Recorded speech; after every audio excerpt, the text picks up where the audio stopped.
the station working for you. This is WRTV News at 11, streaming now. Good evening to you at 11 o'clock. First tonight, a community-based health center on the north side of Indianapolis will start giving COVID vaccines on Monday. The Raphael Health Center is on 34th Street near Central Avenue. Vaccinations are already scheduled for the next 4 weeks. Health officials say it's critical to get vaccines to people in underserved communities. The state's been intentional about saying, okay, we recognize that there's going to be vaccine hesitancy, that there's difficulty in getting a message across to underserved communities, rural communities, minority communities, and health centers are that connection point. Again, kind of back to what the health center does. They're based in the community and they're driven by the community, and so there's a natural trust there. And so to reach underserved areas, the state recognized very appropriately that health centers are that vehicle to make that connection point. The center has started a standby list, so no doses will go to waste if someone misses their appointment. Right now, anyone age 70 and older, long-term care residents, first responders, and healthcare workers are all eligible for the vaccine in Indiana. You can register at ourshot.in.gov or by calling 211. COVID hospitalizations in Indiana continue to drop. There were 2,151 patients yesterday, according to the State Department of Health. That's still about 2.5 times more than the average numbers over the summer. 3,560 new positive COVID cases were reported yesterday, and the virus is now blamed for 9,267 deaths across the Hoosier State. Many Hoosier families grieving the death of a loved one are getting caught up in red tape and delays after the state started a new system for records. I cannot get anything done until the death certificate is in my hand, and it is a nightmare. At the start of the year, Indiana launched a new birth and death record system. It's meant to be more secure and function better, but doctors, funeral directors, and others who need to sign off on those records must first register through the system. That has led to a backlog of more than 3,000 death certificates. A death certificate is crucial for families to address numerous legal and financial issues. The problem is causing pain and frustration for families and even funeral home owners. Families depend on those to proceed with their business dealings after the loss of a loved one for insurance and other business matters. Many people rely on that to survive to get their proceeds from life insurance. Secondly, this becomes a snowball in such a fashion that when a family can't file for their life insurance proceeds, then they can't take care of themselves, they can't pay their funeral expenses, they can't do anything oftentimes. So we have many funeral homes now, small funeral homes in rural areas, that are really starting to panic because they've been a month without getting payment. The State Department of Health says it's offering help and training for physicians, coroners, and others who have trouble with the record system. If you need help getting a death certificate, you can work with your funeral home director, contact the State Department of Health, or your legislator. No criminal charges will be filed against 4 IMPD officers in a shooting that killed a man last May. The Marion County Prosecutor's Office says the evidence shows 19-year-old Mikhail Rose shot first and police returned fire in self-defense. The shooting happened in a home on Wood Glen Drive near 79th and Township Line Road on the north side, hours after the shooting that killed Drejon Reed. For a more in-depth report on the investigation and the decision in the Mikhail Rose case, you can click on this story in the WRTV app. Impeachment proceedings against former President Donald Trump will move forward next week. ABC's Andrew Dimbert reports that comes as President Biden unveils more of his agenda. After his first full day in office, we're getting a better look at President Joe Biden's battle plan. The 46th president expected to take more than 30 executive actions by today, including an order requiring federal contractors pay their workers a minimum wage of $15 an hour.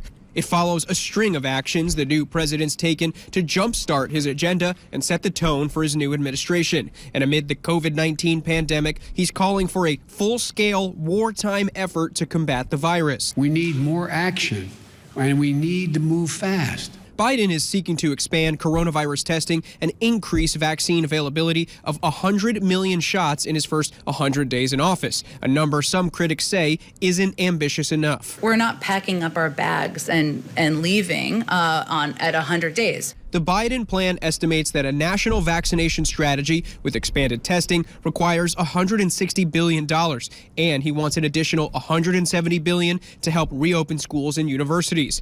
The new president also moving along with plans to provide a path to citizenship for about 11 million people currently without legal status, a move drawing ire from Republicans. That is why I was disappointed to see within hours of assuming office, the new administration was more interested in helping illegal immigrants than helping our own citizens. With Democrats controlling both chambers of Congress and the White House, Capitol Hill is now a launch pad for Biden's key priorities, starting with confirming members of his cabinet. This morning, Lloyd Austin becoming the first African-American Secretary of Defense. Hello, everybody.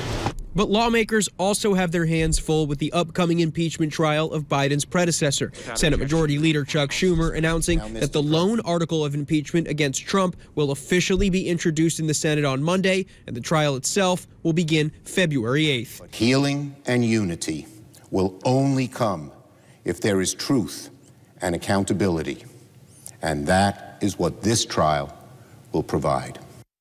And House Speaker Nancy Pelosi pushed back against some GOP claims that Trump doesn't have enough time to prepare for his Senate impeachment trial, noting he'll have the same amount of time as the impeachment managers themselves. Andrew Dimbert, ABC News, Capitol Hill. There are much better solutions than letting a house burn down around you because nobody wanted to do the work over 4 years to get a problem solved.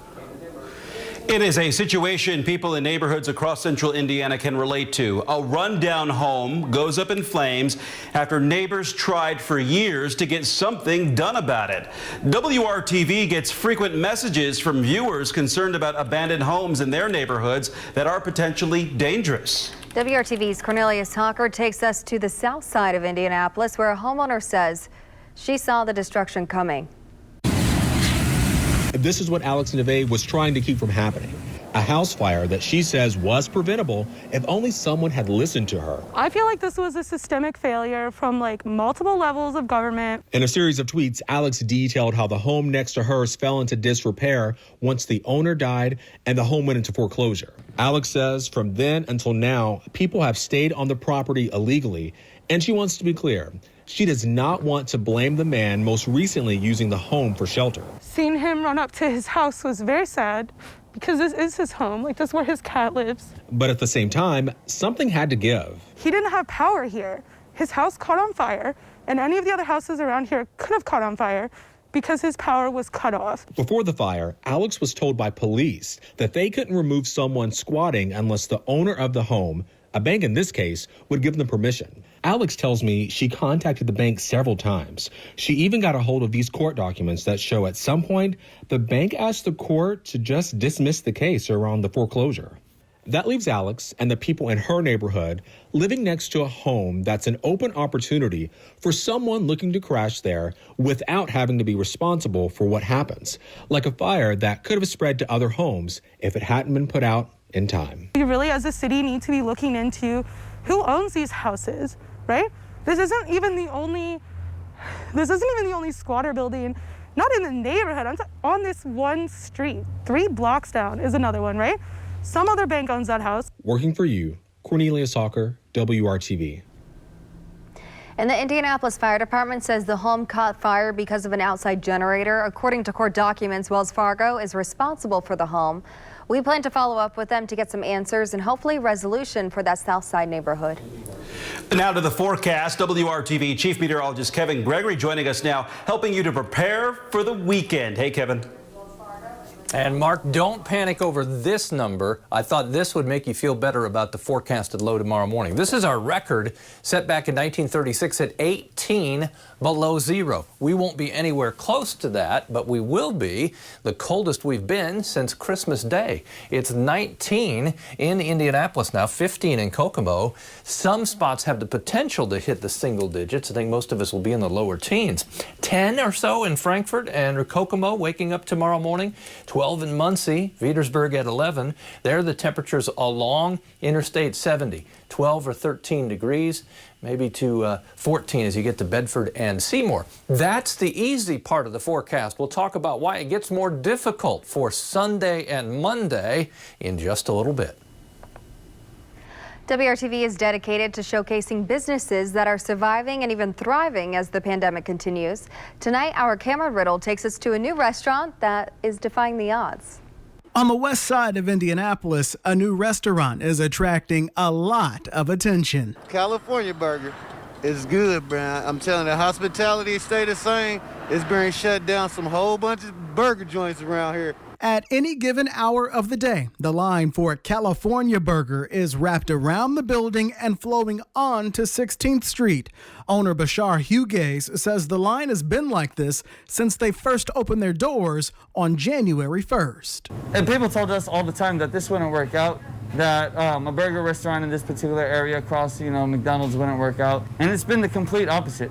Without doing any advertising except for an Instagram page with just over a dozen posts, California Burger is capturing the attention of customers who in some cases are waiting over an hour just to get a taste of a Philly steak sandwich or one of the more than 20 cook-to-order burgers. Got me a double burger with bacon, some fries, and 2 spicy chicken sandwiches. While the first month of business appears to be a success, Hugues and his co-owner brother weren't always sure opening a restaurant in a pandemic was a good idea. Just totally gutting and renovating this former Taco Bell into a restaurant with a California vibe was a challenge by itself. There were so many people with jobs like construction working that we needed to get done, and we'd call some of them and some of them would tell us that they couldn't work due to the pandemic, that they weren't comfortable enough to do the job. Despite the odds, the restaurant is up and running and already attracting curiosity and a loyal fan base. Yeah, it lives up to the hype. It's my second time this week. Cameron Riddle, WRTV. And California Burger is open Sunday through Thursday from 10 a.m. to 11 p.m. and until midnight on Friday and Saturday. Others in the food service industry have changed their business models in order to stay afloat. Chef Suzanne Catering is one of those businesses, with big events and catering orders getting canceled due to COVID-19. Owner Suzanne Rockwell shifted her focus to her small to-go restaurant in Geist called The Hut. Rockwell says in order to get by, she had to dip into her 401k and apply for government assistance. She says support from her employees has been priceless, as there have been times when worrying about their paychecks kept her up at night. You don't want to disappoint them, you don't want to let them down. So when they come to you and they recognize, what you're trying to do, and they also recognize that you have too much pride to ask for help, and they step up and offer the help, it makes you feel like everyone is a family, and we're gonna get through it. The Hut stayed so busy, Rockwell opened another location in Lawrence and was able to hire more people. Coming up, fans and former players reflect on the impact of baseball legend Hank Aaron on and off the field. Purdue gets a full dose of the Big Ten leaders and finds out why Michigan is leading the conference. I'm Brad Brown in West Lafayette. We'll have a recap of this Friday night matchup coming up in sports. Chicken from Popeyes. Thin Mints, Do-si-dos, and Tagalongs can now be delivered to your door. A partnership between the Girl Scouts and Grubhub kicked off tonight. We told you about the collaboration last week. It's one way to offer contactless sales this Girl Scout cookie season. Walking into cookie sale of 2021, we had no idea what the COVID environment would be like. So there was a lot of innovation going into what can we be prepared for? And so, yes, we're super lucky that we'll be able to be in the communities in front of Walmarts and Kroger's here in central Indiana, but that wasn't going to be for certain until really recently. So the Grubhub opportunity was going to be just one additional way. Grubhub is waiving its delivery fee for the program. Money raised by local sales will go to local troops. In-person cookie booth sales start next month. They'll be socially distant and contactless. Kevin, I am so ready for some Girl Scout cookies. Aren't we all? Because they're definitely gone from last year, right? They don't last a season, that's for sure. You eat them quickly. Clear sky, cold temperatures, and a light wind. Coldest since Christmas morning when we dropped to 10 in Indy. It's 17 in Lafayette. You head down 231 to Crawfordsville, 17 degrees. Fishers and Tipton in the upper teens right now. First half of the forecast is the easiest for the weekend. 32, partly sunny on Saturday. Sunday, a morning mix, some snow, freezing rain, changing to rain in the early part of the afternoon. These temperatures are coldest tomorrow morning, then they warm from there. Monday morning will be critical as well on the thermometer as we have more wintry mixed conditions coming to central Indiana. There are your temperatures tomorrow afternoon, about 4 degrees below average in Indy and areas north, 35 to the south with the mid and high level clouds increasing. There is Sunday morning. The blue represents some snow. The pink, a rain-snow mix or some light freezing rain. That's mid-morning. We take this then into the early part of the afternoon. This is very light at that point, but still spitting some rain, maybe some pockets of light freezing rain. Not expecting much in the way of freezing rain. A few hundredths really about it. And temperatures come above freezing during the afternoon on Sunday. The clouds will be with us all day. Temperature in the upper 30s for the high. There are highs around the region on the Sunday.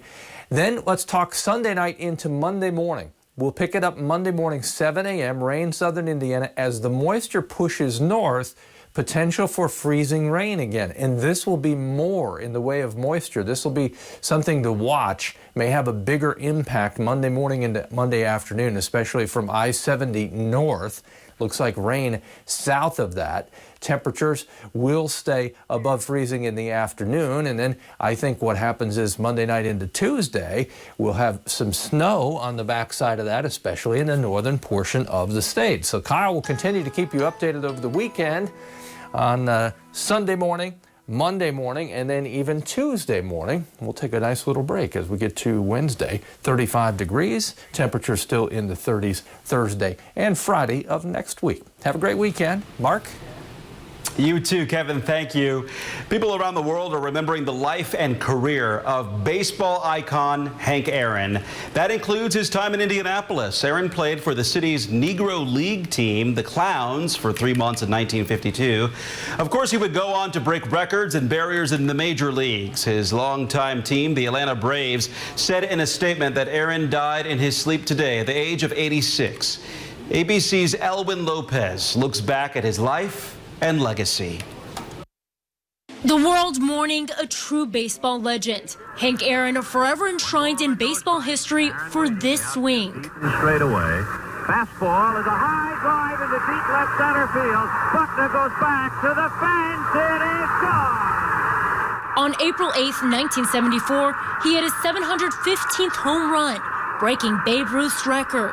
A black man is getting a standing ovation in the Deep South for breaking a record of an all-time baseball idol. Henry Louis Aaron, also known as Hammerin' Hank, hit 755 home runs during his Major League Baseball career, making him America's all-time home run leader for the next 3 decades. As a young boy in Alabama during the Great Depression, he made baseball bats out of tree limbs, but made his way into the Negro Leagues and then to the majors. I played with some ball players that knew how to play the game, and they taught me an awful lot.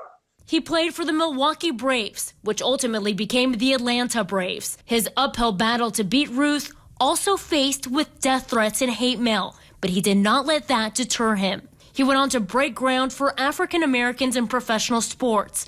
By 1972, Aaron's $200,000 salary was the highest in the league. A few years later, in 1982, he was elected into baseball's Hall of Fame. Iconic. He was my biggest sports hero when I was a kid. I was a young black boy. I was watching the game with my father when he broke the record, and that lifted me up. Fellow Braves Hall of Famer Chipper Jones, who knew Aaron, says his life transcended baseball. He set the bar not only for what you should strive for as a baseball player, but as a human being, the epitome of class and integrity. Elwin Lopez, ABC News, Atlanta. WRTV.com.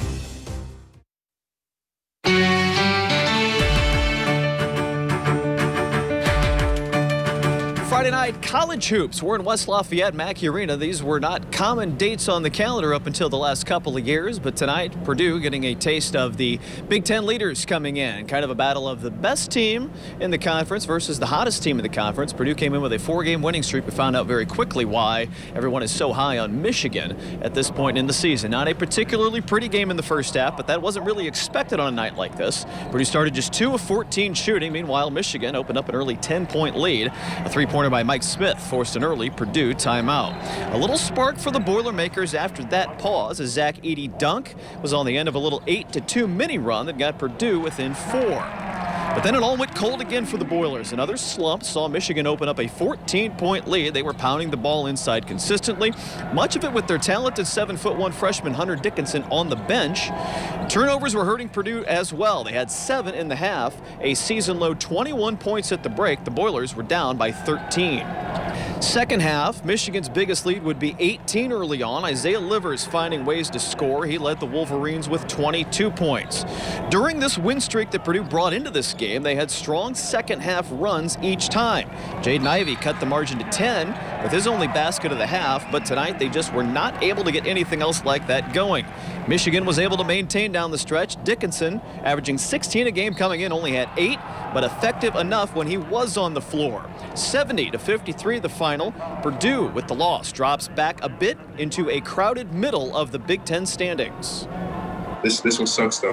We definitely wanted this win, but you know, a loss is a loss. We lost 70-53. That's not good, but it's a new day.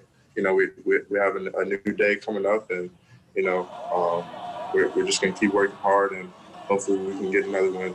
You know, we have yet to kind of put a full game together. You know, we've been a second half team during this little win streak.